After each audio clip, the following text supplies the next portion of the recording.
नमस्कार दोस्तों, आज मैं आपको बताने जा रही हूँ कि भगवान शिव को चढ़ाने वाले बेलपत्रों को किन किन दिन तोड़ना अशुभ माना जाता है।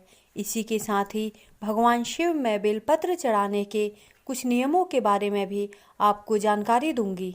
भगवान शिव को जो चीज़ें सबसे प्रिय होती हैं, बेलपत्र का स्थान उसमें सर्वप्रथम है। शिव जी की पूजा में बेलपत्र चढ़ाना सबसे जरूरी होता है, लेकिन बेलपत्र को चढ़ाने में कुछ बातों का ध्यान रखना बेहद ज़रूरी होता है। बेलपत्र चढ़ाते वक्त आपकी एक चूक ना सिर्फ आपके व्रत और आपकी पूजा को दूषित कर सकती है, बल्कि महादेव को रुष्ट भी कर सकती है और आपके सौभाग्य को दुर्भाग्य में परिवर्तित कर सकती है। ऐसे में आज हम बेलपत्र के संबंध में ज़रूरी बातों को आपको बताने जा रहे हैं। दोस्तों, कई बार देखने में आता है कि बेलपत्र 1, 3 या फिर 5 पत्र वाला भी होता है। शास्त्रों में बताया गया है कि बेलपत्र जितने अधिक पत्र वाला होता है उतना ही अच्छा होता है।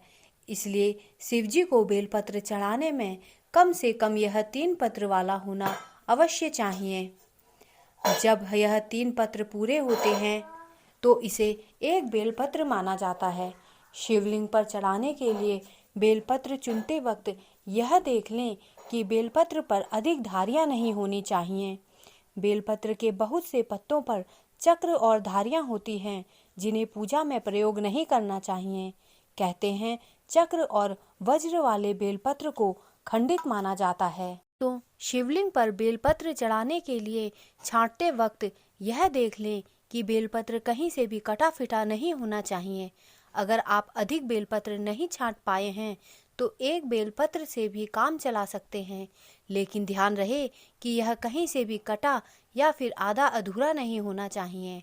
बेलपत्र चढ़ाने में एक बात का ध्यान रखें कि बेलपत्र का जो भाग चिकना हो उसी भाग को शिवलिंग के ऊपर रखना चाहिए।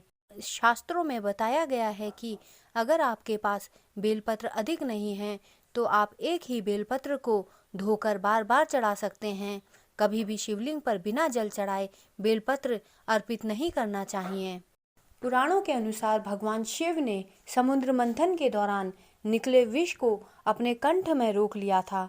तब सभी देवी देवताओं ने उनके कष्ट को दूर करने के लिए भगवान शिव को बेलपत्र चबाने के लिए दिए थे। उस समय बेलपत्र के सेवन से भगवान शिव के शरीर से विष का प्रभाव काफी कम हो गया और तभी से बेलपत्र भगवान शिव को अत्यंत प्रिय हो गए। ऐसा माना जाता है कि भगवान शिव के पूजन में बेलपत्र अवश्य चढ़ाना चाहिए, जिससे शिव जी की कृपा दृष्टि पाई जा सके। दोस्तों, पुराणों के अनुसार बेलपत्र को कुछ विशेष दिनों में नहीं तोड़ना चाहिए। मुख्य रूप से बेलपत्र सोमवार के दिन भूलकर भी नहीं तोड़ना चाहिए। ऐसा माना जाता है कि सोमवार को बेलपत्र तोड़ने से भगवान शिव की कृपा प्राप्त नहीं होती है। इसके अलावा महीने की चतुर्थी, अष्टमी, नवमी, चतुर्दशी और अमावस्या तथा संक्रांति तिथियों में भी बेलपत्र नहीं तोड़ा जाता है। शिव पुराण के अनुसार इन दिनों बेलपत्र तोड़ने से भगवान शिव नाराज हो जाते हैं और घर में परेशानियां आने लग जाती हैं। दोस्तों, भगवान शिव में बेलपत्र चढ़ाने के नियम इस प्रकार हैं। ऐसा माना जाता है कि भगवान शिव को बेलपत्र हमेशा सही तरीके से ज्योतिष के कुछ नियमों का पालन करते हुए ही चढ़ाना चाहिए। यदि आपको सोमवार की पूजा और व्रत के लिए बेलपत्र चढ़ाना है तो इसे एक दिन पहले यानी रविवार के दिन ही तोड़कर रख लेना चाहिए। बेलपत्र को कभी भी बासी नहीं माना जाता और कितना भी पुराना बेलपत्र शिव पूजन में स्वीकार्य माना जाता है। जब भी आप शिव जी को बेलपत्र अर्पित करें, आपको ध्यान में रखना है कि भगवान शिव को हमेशा बेलपत्र उल्टी तरफ से चढ़ाएं, यानी कि इसकी चिकनी सतह वाला हिस्सा शिवलिंग से स्पर्श करना चाहिए और दूसरा हिस्सा ऊपर की तरफ होना चाहिए। भगवान शिव को बेलपत्र हमेशा अनामिका, अंगूठे और मध्यमा उंगली की मदद से चढ़ाएं। कभी भी बेलपत्र को तर्जनी उंगली यानी कि पहली उंगली से स्पर्श कराते हुए ना चढ़ाएं। हमेशा बेलपत्र की 3 पत्तियों वाला गुच्छा ही भगवान शिव को चढ़ाएं और यदि बेलपत्र कहीं से विच्छेदित हो तो उसे पूजा में इस्तेमाल ना करें। कुछ तिथियों को बेलपत्र तोड़ना वर्जित होता है, जैसे कि चतुर्थी, अष्टमी, नवमी, चतुर्दशी और अमावस्या को, संक्रांति के समय और सोमवार को बेलपत्र नहीं तोड़ना चाहिए। ऐसे में पूजा से एक दिन पूर्व ही बेलपत्र तोड़कर रख लिया जाता है। दोस्तों, घर में बेलपत्र का पौधा लगाना भी अत्यंत शुभ माना जाता है। ऐसा माना जाता है कि जिस घर में ये पौधा लगा होता है वहाँ भगवान शिव की कृपा तो होती ही है, साथ ही माता लक्ष्मी जी का भी वास होता है। घर की उत्तर पश्चिम दिशा में बेलपत्र का पौधा लगाने से घर के हर एक सदस्य को सभी कार्यों में सफलता मिलती है और सुख समृद्धि बनी रहती है।